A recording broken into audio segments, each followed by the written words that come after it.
welcome to my playroom. Today I'm working on my low-budget NAS build. My main goal with this is to have a low power consumption NAS for my personal use. I have been using a laptop and a pair of 2.5 2 terabyte hard drives in a mirror configuration for the past year. And that setup was very cheap and low power, but at the same time there were no options for upgrades. So I decided to have some fun and build this NAS.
Since this device it's going to be used mainly for my personal files, it's not going to be working 24/7.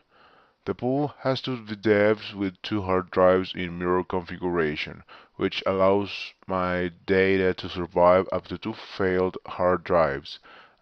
This hardware should give me enough for my needs, and at the same time, as I don't need any more disk space, I'm only using these four drives. But this case allows up to six 3.5 drives, and the motherboard has a free PCIe slot.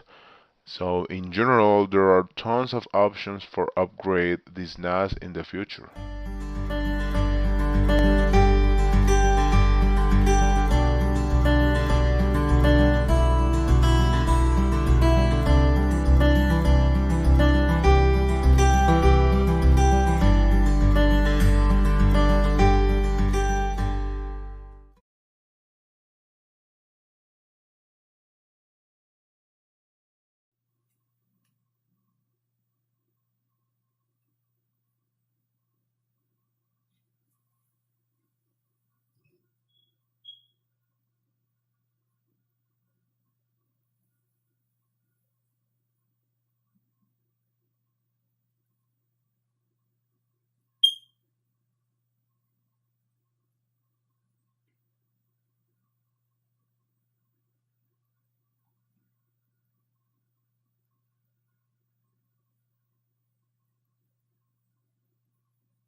Thanks for watching my video. Leave a like if you want to support me and subscribe. Bye bye.